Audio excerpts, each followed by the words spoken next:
Welcome to study IQ। My name is Rudra Gautam और आज हम लोग देखने वाले हैं वैक्सीन के पीछे का विज्ञान। दुनिया भर में अलग अलग प्रकार की वैक्सीन्स हैं, तो उनके पीछे का साइंस क्या है, वो कैसे काम करती हैं और अलग अलग प्रकार की वैक्सीन्स का क्या कॉन्सेप्ट है। Everything will be covered in this lecture. तो सबसे पहली बात आती है कि पिछली बार जब कोविड-19 की वैक्सीन पहली बार बनी तो वो विद इन 10 मंथ 10 महीने के अंदर बन गई और ये फाइजर और मॉडर्ना के द्वारा mRNA वैक्सीन्स थी, जिसका पूरा विज्ञान मैं आपको पिछले एक लेक्चर में समझा चुका हूं। अब बात आती है कि नॉर्मली एक वैक्सीन को बनने में यदि आप ट्रैक रिकॉर्ड देखें तो कम से कम 10 साल का समय लगता है। ये वैक्सीन्स बनना स्टार्ट होती है, इनका ट्रायल होता है और हमें अलग अलग स्टेजेस पर उनको ट्रायल करना होता है, टेस्ट करना होता है और फाइनली हमारे को ये वैक्सीन दी जाती है। तो बेसिकली इसके पीछे का साइंस समझने के लिए पहले हमें इम्यून सिस्टम के बारे में समझना होगा। तो इम्यून सिस्टम बेसिकली दो प्रकार के होते हैं। इनेट का मतलब जो आनुवांशिक वंशानुगत जो हम लोग जन्मजात लेकर आते हैं, इनेट इम्यून सिस्टम, और एक होता है जो जन्म के बाद हमारे शरीर में एंटीबॉडीज क्रिएट होती हैं।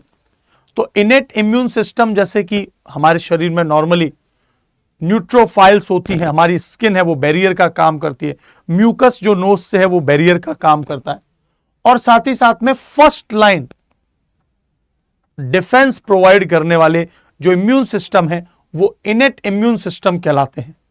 लेकिन जो अडॉप्टिव इम्यून सिस्टम होते हैं, मतलब अनुकूली इम्यून सिस्टम, ये हमारे शरीर में जब भी कोई पैथोजन का मतलब होता है कोई जीवाणु, विषाणु, कोई कवक या कोई जो बैक्टीरिया जिसको कहेंगे जीवाणु को, प्रोटोजोआ या फिर कृमि यदि शरीर में प्रवेश करता है, शरीर के अंदर कोई बाहर का प्रोटीन शरीर के अंदर प्रवेश कर रहा है, तो यहां पर रेजिस्टेंस क्रिएट होगा। हमारे शरीर में तुरंत एक ट्रिगर स्टार्ट हो जाएगा और वो ट्रिगर हमारे शरीर में अलग अलग प्रकार की एंटीबॉडीज को बनाता है। तो हमारे शरीर में जब भी कभी कोई भी एक्सटर्नल प्रोटीन बनता है, एक्सटर्नल प्रोटीन प्रवेश कर जाता है, क्योंकि हर एक वायरस, बैक्टीरिया और जितने भी अलग अलग माइक्रो ऑर्गेनिजम्स हैं उनके बाहर एक विशेष प्रकार का प्रोटीन पाया जाता है, उसको हमारा शरीर नहीं जानता है, तो उसे ब्लॉक करने के लिए हमारा इम्यून सिस्टम एक्टिव हो जाता है। तो यहां पर देखिए इनेट जो इम्यून सिस्टम होता है वो बहुत ही क्विकर होता है। इनेट इम्यून सिस्टम बहुत क्विकर होता है। ये बहुत पहले से नॉन स्पेसिफिक डिजीज, मतलब ये जनरल डिफेंस क्रिएट करता है, फर्स्ट लाइन डिफेंस। अब यदि पर्टिकुलर कोई वायरस है हमारे शरीर में पहले कभी आया, जैसे एक बेहतरीन एग्जाम्पल आपने कभी छोटी माता का एग्जाम्पल सुना होगा जिसको हम लोग स्मॉल पॉक्स कहते हैं। ये हमारे जीवन में यदि एक बार हुई होती है तो अगली बार इसी का वायरस यदि हमारे शरीर के कांटेक्ट में आता है तो हमारे शरीर में ऑलरेडी उसके खिलाफ एक मेमोरी है और तुरंत हमारा शरीर उसके खिलाफ एंटीबॉडीज बना देगा। तो बेसिकली एंटीजेंस क्या होते हैं? वो आउटर पार्ट या मटेरियल या प्रोटीन जिसके कारण इम्यून सिस्टम का एक रेस्पॉन्स जनरेट होता है, और रेस्पॉन्स जनरेट होने पर जो हमारी बी सेल्स होती हैं, लिम्फोसाइट की बी सेल्स, ये तुरंत यहां पर एंटीबॉडीज का निर्माण करती हैं।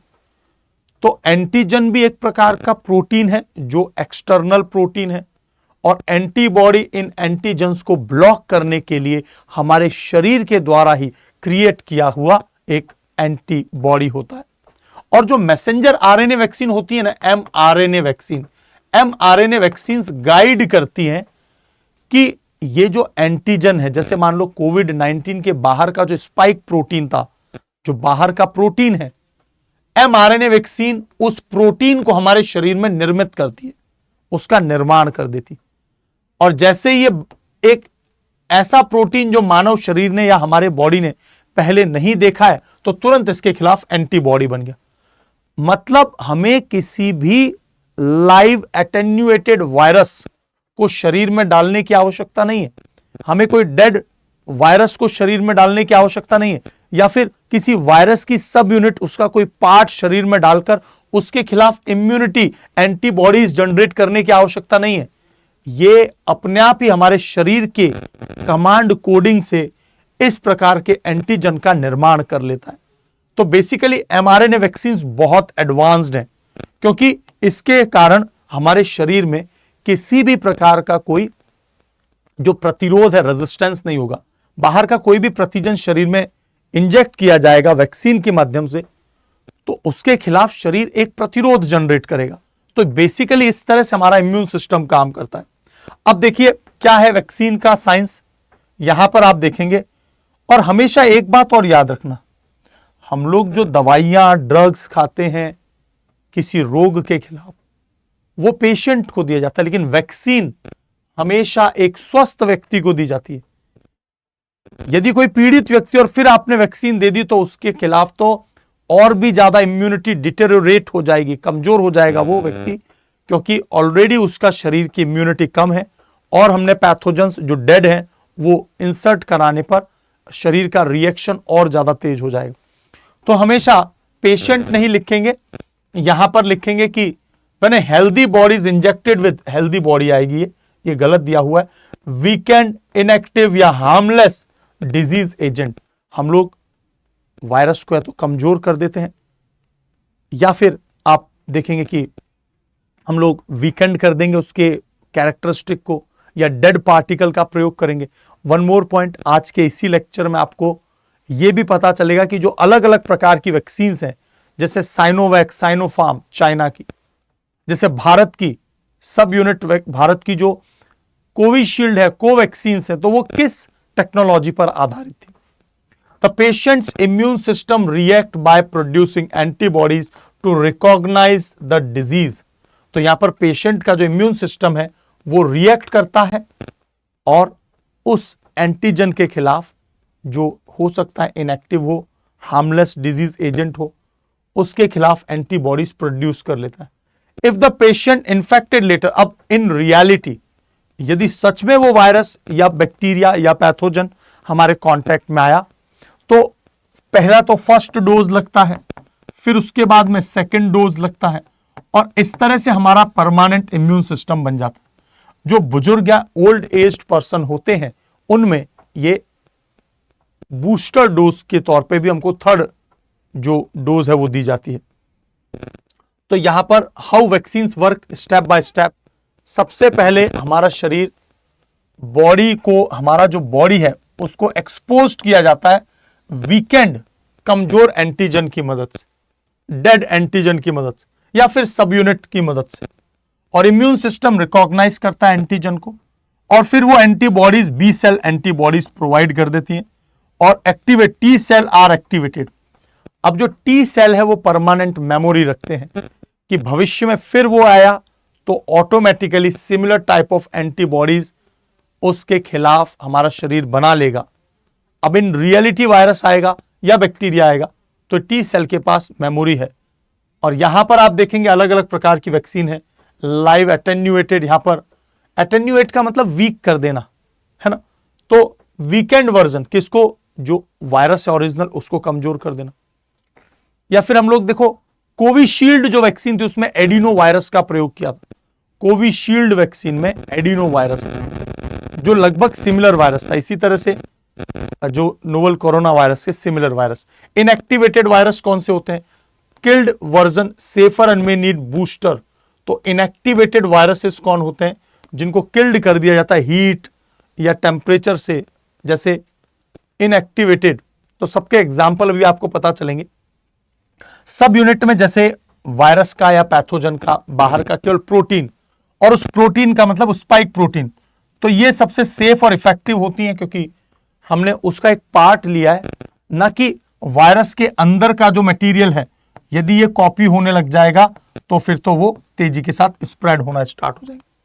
तो इस तरह से ये अप्रोचेस यहां पर लगाई जाती। तो आपको सबसे पहले देखने को मिल रहा है कि डीएनए आरएनए वैक्सीन भी होती है, एमआरएनए वैक्सीन।